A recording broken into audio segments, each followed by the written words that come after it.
I am Professor L.B. Gayakawad who has come with a new lecture.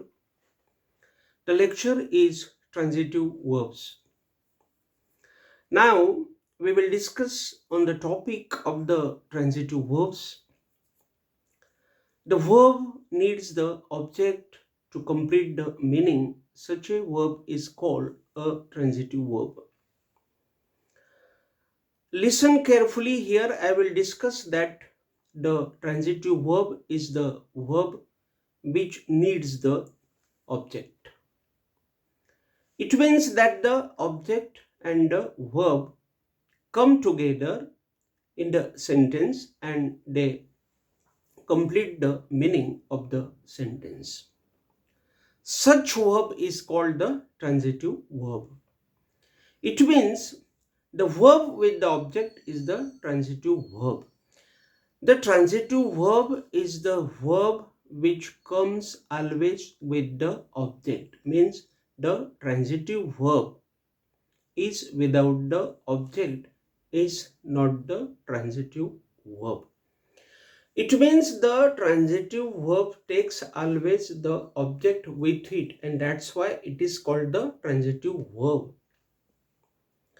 The transitive verb creates an active and a passive voice. Remember, the transitive verb is the particular verb which creates the active voice and the passive voice. It means that the active voice and passive voice are not possible without the transitive verb. And the transitive verb is the verb which comes always with the object, and that's why it is called the transitive verb.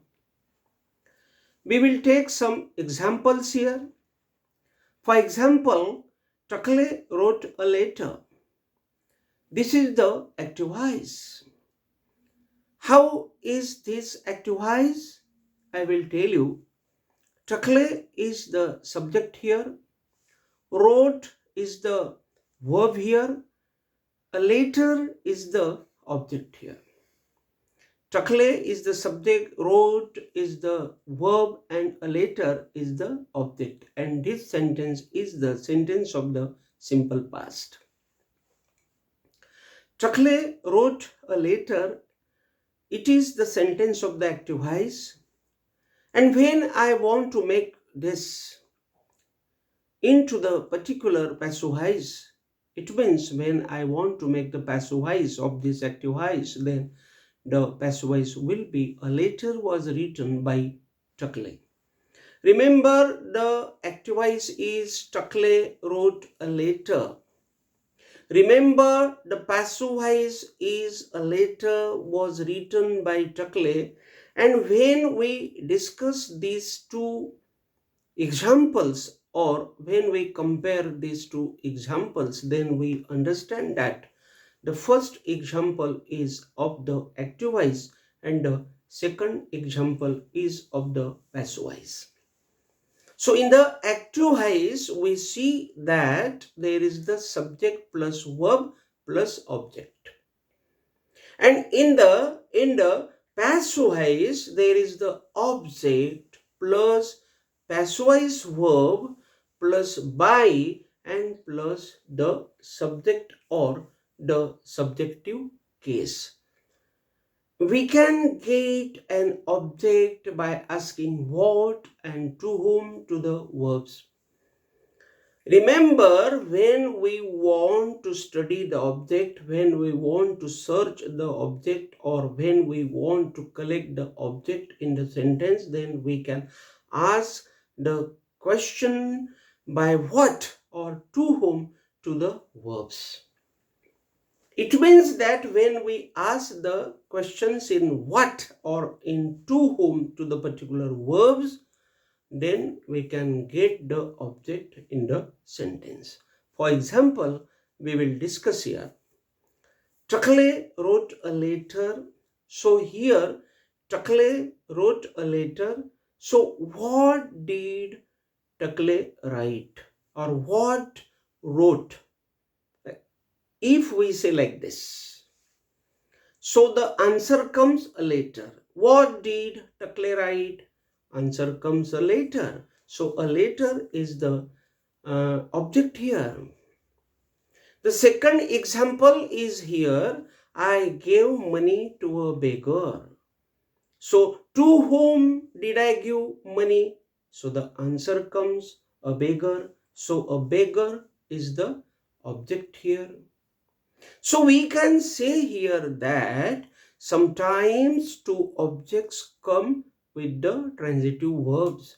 It means that in the sentence, if it is the transitive verb, then the two objects always come with it. So out of them means there are the two objects. So out of them, one object is main or direct object, and the second object is the secondary object or the indirect object.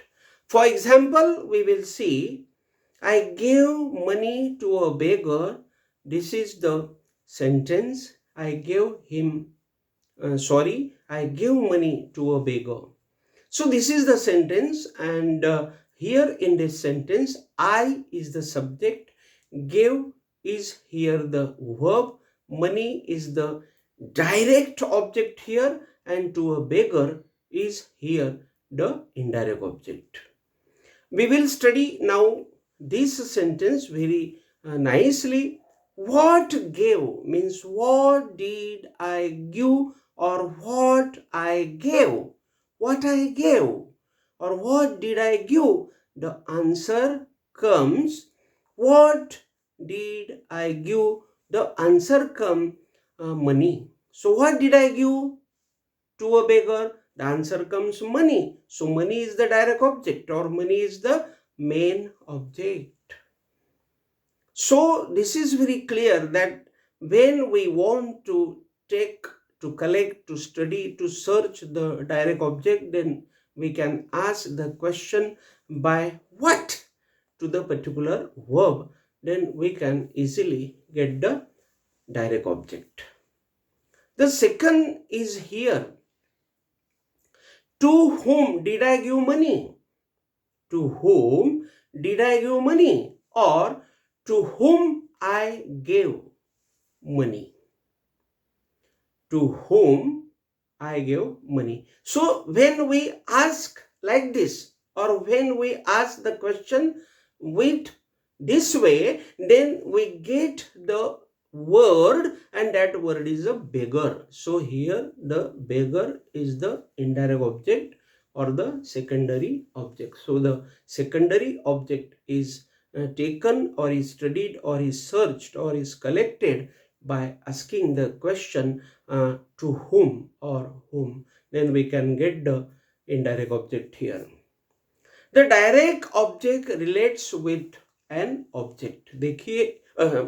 For example, here I will talk that the direct object relates with the object, means the direct object talks about the object, means talks about the substance or talks about the particular, here I will say a thing.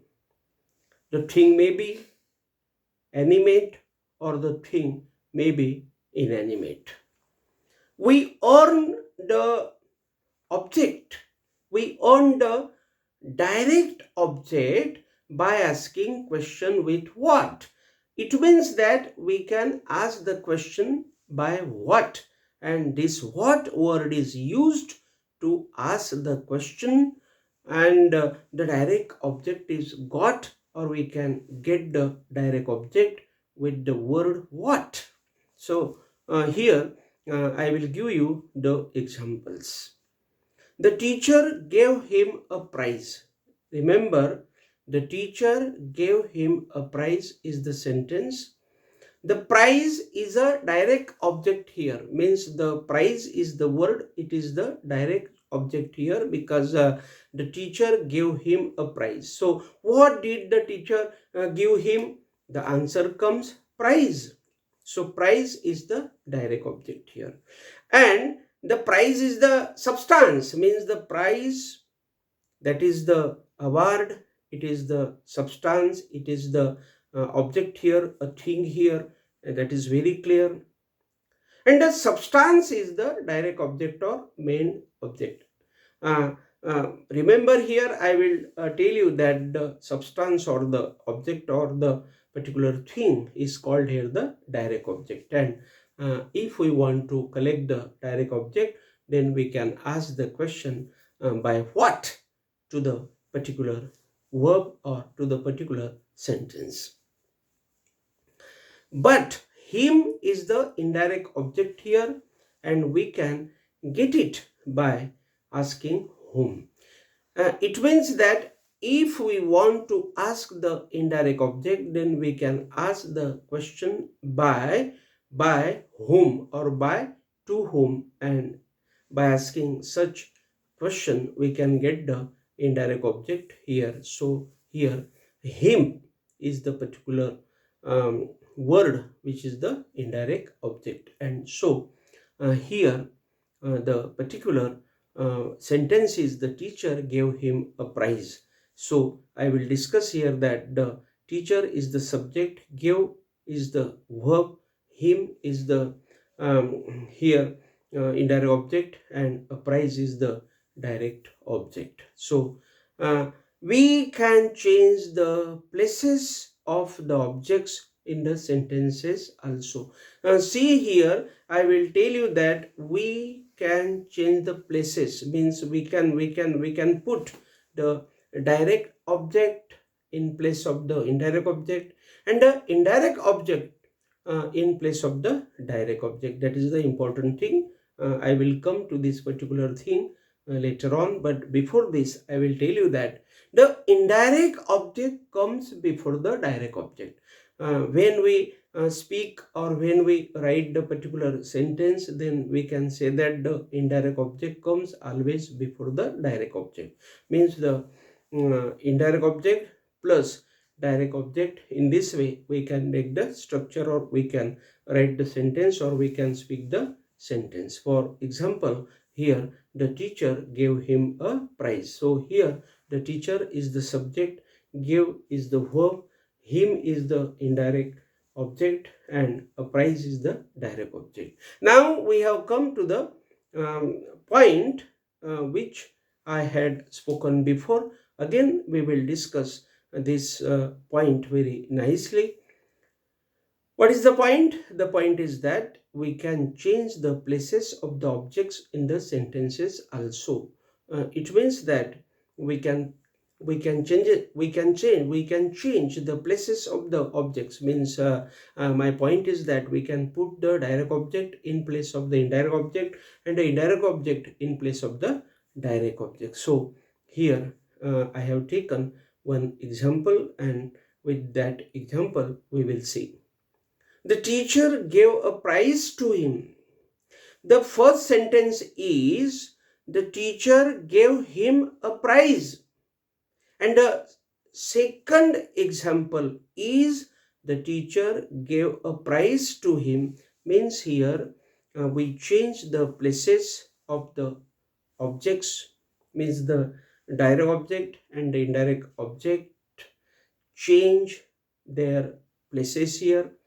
Means here I put the direct object in the place of the indirect object, and the indirect object in the place of the direct object. So remember here the places have been changed here, and in the first example the teacher gave him a prize, means the sentence is the teacher gave him a prize, and the second example is the teacher gave a prize to him, means him has become to him.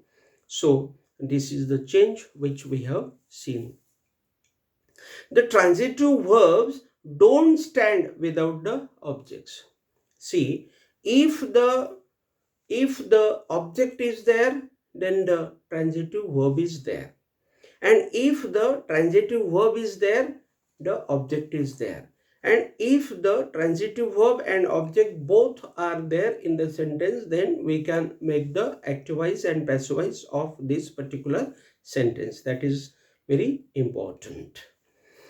We can talk in another words, if the objects are not there with the verbs, the sentence never gives complete and clear meaning. See here, if the objects are not there means without objects, the have sentences have no meaning at all. For example, here I will tell you that the bad man likes bad works. See, here the object is here, and that's why this sentence has got the particular meaning. So, the bad man likes bad works means here the bad man is the subject, likes is the verb, and bad works is here the object. So, here bad works is the object. So because of this object here, this sentence has got the meaning here. So the meaning is very clear, the meaning is very full, or the best meaning is there to this particular sentence, and so the sentence has become here the bad man likes bad works. So remember, here today in this lecture we saw the transitive verbs in English. Before this, means in the first video, the same transitive verbs have been told by me in Hindi. Means I always talk in Hindi and in English, and I am giving you the best lectures on the spoken English, that you can talk the best English. That is my attempt here. So I will put a hope from you, and that is this, that you should give me the comments on this lecture. With this hope, I stop here. Thank you very much.